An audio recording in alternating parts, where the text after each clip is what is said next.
Hello. Painting portraits is often about anything but painting portraits, because invariably what we do is we put people in a setting, on a chair, against a window, next to a door, all sorts of different things that are in contrast to the softness and the roundness of the portrait. In other words, lots of hard lines. Whenever that happens, we're faced with the dilemma of how do we get that sense of reality into the picture and make sure that we hit the highlights, particularly along straight edges, in a way that's in keeping with the rest of the painting. Well, I want to show you how I do that, and this is a neat little trick, but it does take some practice. So, what I've got over here is a metal ruler. Metal are ideal. Plastic ones tend to bend and buckle a little bit, and this one's only about 1 inch wide. Again, perfect, unless you've got hands like shovels, in which case you need a bit of a wider ruler. I've got a sable brush, a number 2 here, and I've got a little bit of yellow ochre and a little bit of white mixed together to put a highlight onto this, which is really just meant to be either a picture frame or a window frame, something kind of structure that's got the straight edges on it, that I want to put a few highlights along the edge, and I'm going to show you how I actually do that. Now, it's really important that the paint is wet, because if it's too dry, the brush will kind of stutter as it goes along, whereas if it's nice and wet, you can get a good line. So I'm going to dress myself. First of all, I'm going to put the ruler on. I've got 4 fingers. I nearly said 5 fingers then. I've got 4 fingers on one side and my thumb on the other. And I'm going to use my thumb to push the ruler onto my fingers. So now the ruler is nice and firm. And I'm running it parallel to where I want to put the highlight. And then I use my second finger to hold the brush in place onto the ruler and just pull the line along like that, and I will get a perfect line.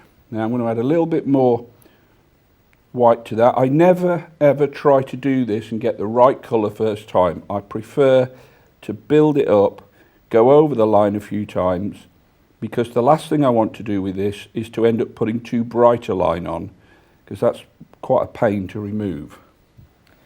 And go back again, hold the ruler in place like that, second finger onto the brush and the ruler, and I can go along again to produce a nice line like that. And then if I want to put a nice highlight onto that, I'll just do it with a little round spot. And I always make the spot wider than the line I'm putting it onto, as if the light has flared.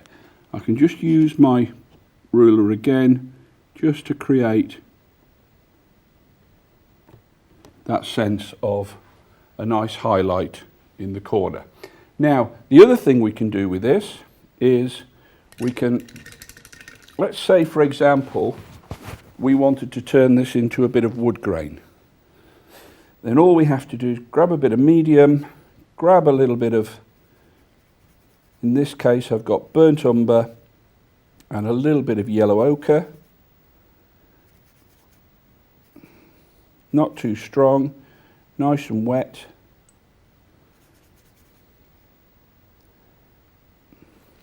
And I could go along here and create, I can wobble my finger like that to create little knots in the wood. I can create little stops, little starts, jaggedy bits,